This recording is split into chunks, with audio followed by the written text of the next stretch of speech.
আজকে আমি রান্না করব নোনা ইলিশ। নোনা ইলিশ কীভাবে রান্না করি আমি সেটা আপনাদের কাছে আমি শেয়ার করব। প্রথমে এই ইলিশটা অনেকক্ষণ পানিতে ভিজিয়ে রেখেছি। পুরো লবণটা চলে যাওয়ার পরে আমি এখন আবার ভালোভাবে পরিষ্কার করব।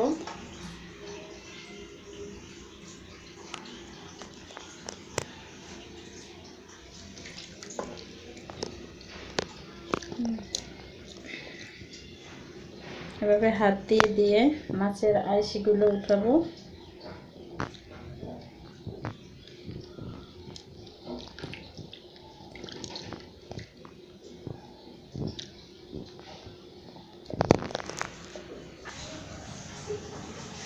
নোনা মাছ আমার পরিষ্কার করা শেষ। এখন এগুলো রান্না করতে যে উপাদানগুলো লাগছে, অনেকগুলো পেঁয়াজ কুচি নিয়েছি, সাথে কাঁচামরিচ এবং কিছু রসুন কুচি, এবং আজকে রুই মাছের ডিমের ভরা করব। সেটা কিভাবে করি দেখাবো ইনশাল্লাহ। তো প্রথমে আমি নোনা ইলিশটাকে হলুদ দিয়ে মেখে নেব, সামান্য হলুদ দিয়ে মেখে নেব।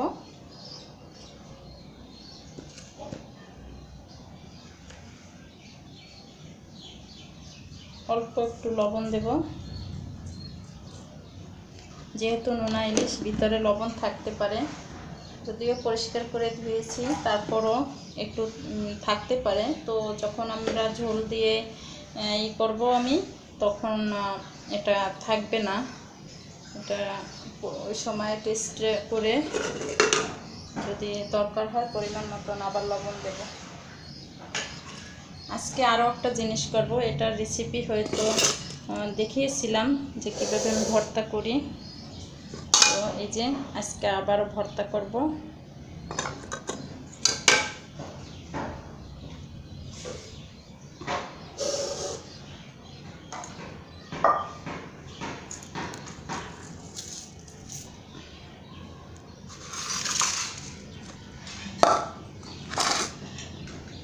হাত দিয়ে মেখে নেব সুন্দর করে।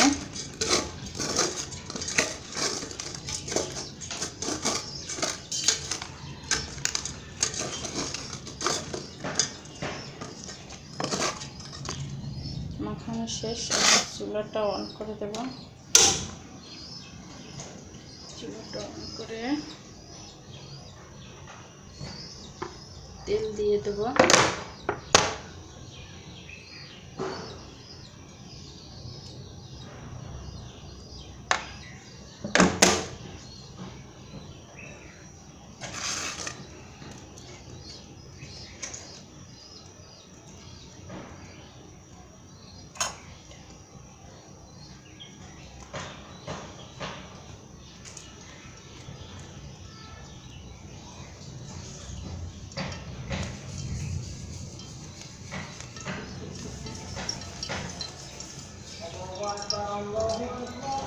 তেল গরম হয়ে গেছে, এখন আমি একে একে মাছগুলো দেব, দিয়ে ভালো করে ভেজে নেব। আগে নোনা ইলিশ আমি এভাবে রান্না করি, এভাবেই আমার কাছে ভালো লাগে।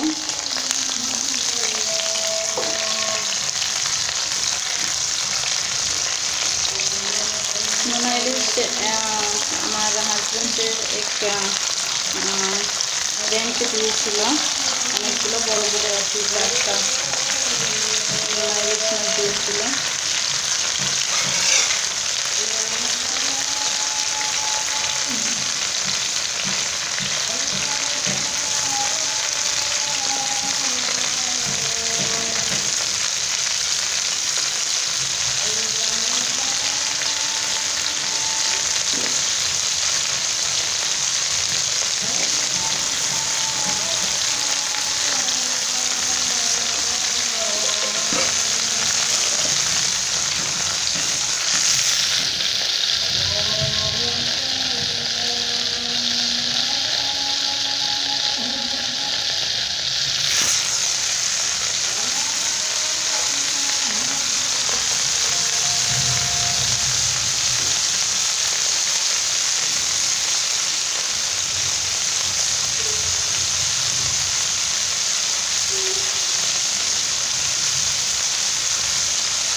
মাছটা ভালো করে ভাজা হলে আপনাদের দেখাবো।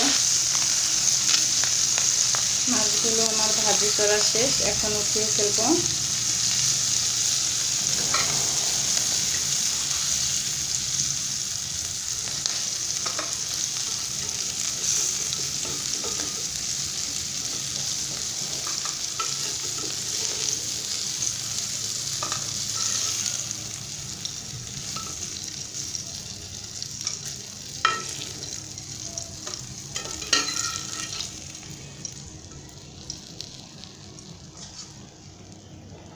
শেষ।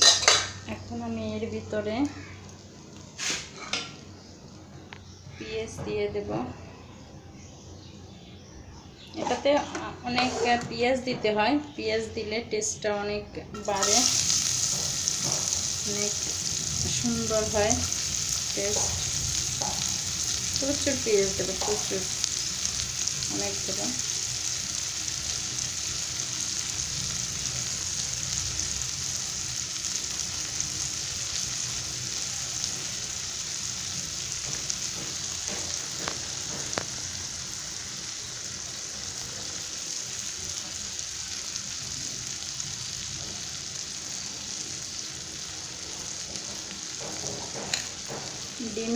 রুই মাছের ডিমের বড়াটা আমি কালকের আপনাদের সাথে পরশু দিনে শেয়ার করব। কালকে আমি এটা শেয়ার করছি, সরি মানে আজকে আমি এটা শেয়ার করব। কালকে আমি রুই মাছের বড়া কীভাবে আমি তৈরি করি সেটা শেয়ার করব। তেল দিয়ে দেবো, আর একটু তেলটা বেশি দিতে হয়, পেঁয়াজ তেল বেশি দিলে। আমি নোনা ইলিশটা অনেক খেতে পছন্দ করি। মানে এটা কি নোনা ইলিশ রান্না করলাম নাকি বাস্তবে ইলিশ রান্না করলাম ধরা খুবই মুশকিল এভাবে রান্না করলে। পেঁয়াজটা ভেজে নেব, বাদামি কালার হলে তখন মশলা দেব। এখন আমি এতে সামান্য আবার একটু হলুদ দেব, এই যে আধা চামচের মতন হলুদ দেওয়ার পরে সামান্য মরিচের গুঁড়ো দেব।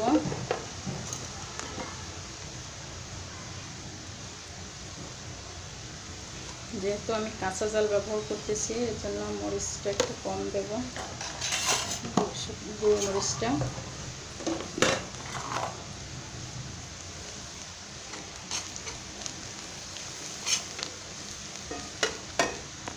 এখন আমি পানি দিয়ে ভালোভাবে কষাবো। কষানো শেষ, এখন আমি মাছগুলো দিয়ে দেব।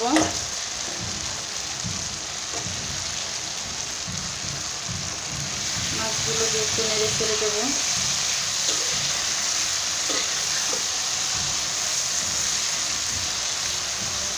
জানি না আমার ভিডিওটা আখি আপু দেখবে কিনা, চট্টগ্রামের এক আপু, ওনার সাথে ইউটিউব থেকেই পরিচয়। উনি খুব ভালো মানুষ।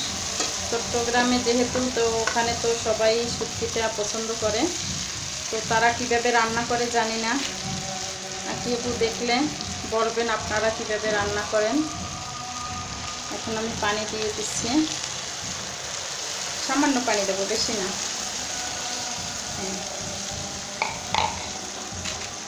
এখন এর উপরে আমি কাঁচা চাল দিয়ে দেব।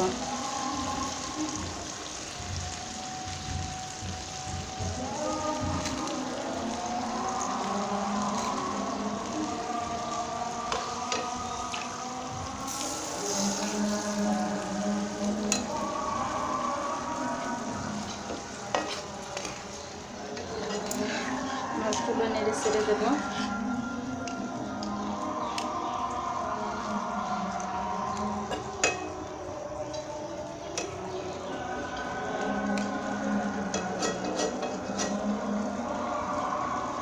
এখন আমি ঢাকনা দিয়ে ঢেকে দেব।